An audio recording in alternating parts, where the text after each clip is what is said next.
Just 1 week before the COVID-19 lockdown began in March 2020, the team at Massive Entertainment pitched their idea for a brand new Star Wars video game to Lucasfilm Games in San Francisco. It wasn't your typical Jedi origin story, nor was it the classic Rebels versus Empire tale that gamers played before. It wasn't even a Lego remake. Instead, it was a heartfelt and harrowing story of a rookie scoundrel who must fight to survive amongst the galaxy's most ruthless crime lords and, hopefully, manage to pull off one of the greatest heists of all time along the way. The idea became Star Wars Outlaws, the franchise's first-ever open-world video game, soon to be released by Ubisoft on Windows, PlayStation 5, and Xbox Series X/S on August 30th.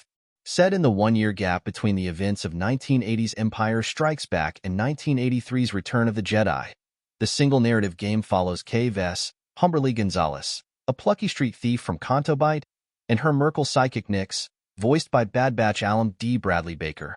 Their lives are forever changed when their decision to steal a spaceship from the notorious crime syndicate Zirek Besh results in a death mark placed upon their heads.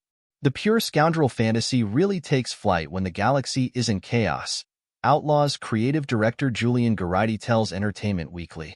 The rebels have lost the Battle of Hoth, and they're on the back foot.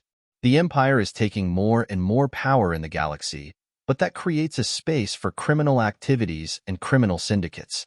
That's really the time of the underworld, a new iconic scoundrel.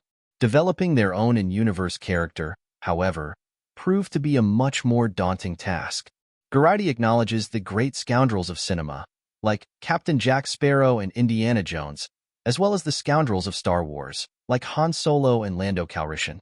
How do you make a brand new scoundrel really shine and stand out from these previous examples? He asks. What we wanted to do was make Vess incredibly relatable in the sense that she isn't a fully developed scoundrel. She doesn't have the confidence or the cool of a Han Solo. She's learning the ropes. She's faking it until she makes it.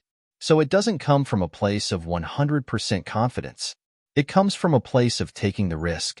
Her freewheeling attitude also meant that Massive could inject humor into the game. This isn't a dark piece in the galaxy of Star Wars, he adds. This is really reminiscent of the original movies. Indiana Jones, Flash Gordon, Buck Rogers, all of the inspirations for Star Wars as well.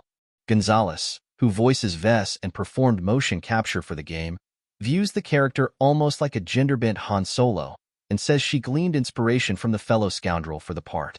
The actress points to a scene from the original trailer for Star Wars Outlaws in which Vess sees Han Solo in carbonite upon entering Jabba the Hutt's palace but doesn't recognize him. It's seeing a mirror of herself and someone that she would have looked up to as inspiration, she remarks of that sequence. It's almost like destiny.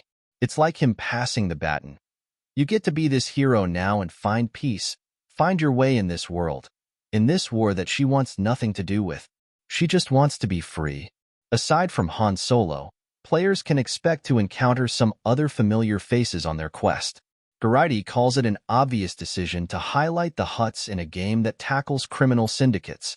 He also mentions Chiara, notably played by Emilia Clarke in 2018's Solo, a Star Wars story, and her organization, the Crimson Dawn. Those two characters become very much part of the story, Geraghty says. But, of course, you're going to meet some other people who are fan favorites too. Who knows? You may even meet some of the more legendary or established scoundrels in Star Wars as well. Dishing on droids. Accompanying Vess on her journey is Nyx, her equal parts cute and ferocious companion, who not only provides her with a strong emotional connection, but also physical support whenever the pair find themselves caught in a firefight. This camaraderie leads to a whole host of opportunities to play the game in different ways, whether it's stealth or racing full throttle into the fray or, say, setting off explosive barrels as a distraction. Gonzalez notes that Nyx, whose design was inspired by armadillos and the Massive team's pet dogs, often displays Vess' real feelings during a confrontation. They really help each other get through how hard it is to actually have a frickin' death mark on us, she says. And we're on the run and in a world that she has no experience in, so it's a strong duo. The pair find kinship in another outcast, a BX commando droid named ND-5, J. Rincon, that is wrestling with the heavy burden of his past after fighting in the Clone Wars. He has the weight of the world on his shoulders, Geraghty says of the droid. That's a character that we wanted to build with a little bit of an edge, so he wasn't the chirpy, quirky droid that we could have had. This was somebody a little bit more serious. You're going to discover a lot of his secrets and his background. Rincon tried his best to step away from Star Wars' traditional droid behavior as in D5. There's no way to not be a droid. There is a cadence of the writing that is wonderful in the sardonic nature of a droid. You probably see it right away in the trailers and in the gameplay with Vess causing some trouble.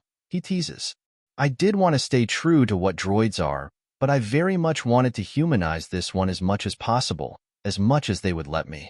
Through his adventures with Vess, Rincon says that ND5 gets a chance to see the world in a different way than before. Vess, for some reason, somehow affects him.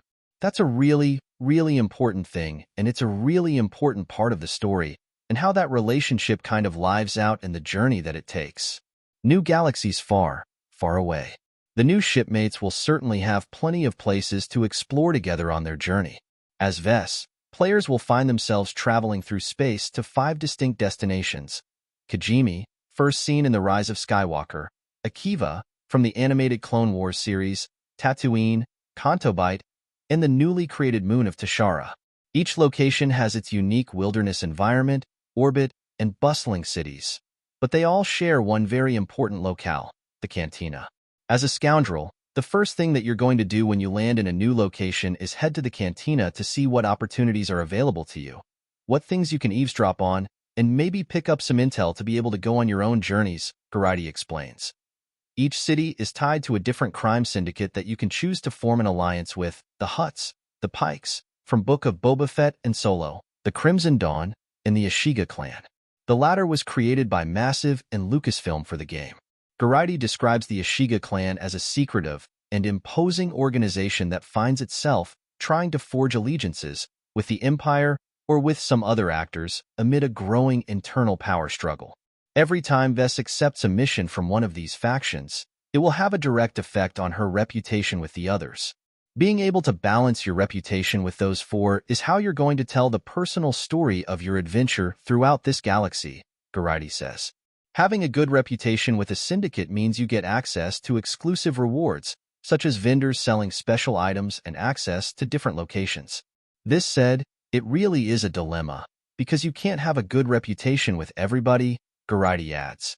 So you're going to have to sacrifice some of your reputation for one of the factions to build up your reputation with, let's say, the Hutts. That means the Crimson Dawn are going to send some people after you, as well. It's very reminiscent of Jabba sending some bounty hunters to find a target that owes him a lot of credits. Just don't catch the attention of the Empire, which has outposts in each of the 4 locations. Think the police in Grand Theft Auto, Geraghty says of the concept, which has 6 levels of severity. If you start being seen doing crimes, that will start getting them to chase you. If you take some of them out, then it gets worse and worse, where they'll send, at the ultimate level, death troopers, and maybe even worse. Space travel is also a fully fleshed out part of the game, Geraghty notes, from combat missions to smuggling missions to contract gigs. There'll even be space stations that you can dock into seamlessly, go into the space station's cantina, have a few drinks, pull off some new intel to find some new treasures, new opportunities. All of those things are completely available to you, he says. And dogfights? That's just one part of it. You can have, and there will be, monumental, epic fights against much larger targets. The end result is a game that Gonzalez says shows a very different hero's journey and a more grounded side of Star Wars than ever before. Finding your way through the game, who you choose to make friends with, who you choose to betray, you have control over the storyline, she explains. It was fun for me to see how each choice leads us to a different route, different dialogue, different relationships, and develop different syndicates that will be on your side. To me, that's a very exciting part of the game, and to have it all placed in the trilogy in an open-world setting, it's an adventure. So lean into the adventure. Star Wars Outlaws will be released on August 30th.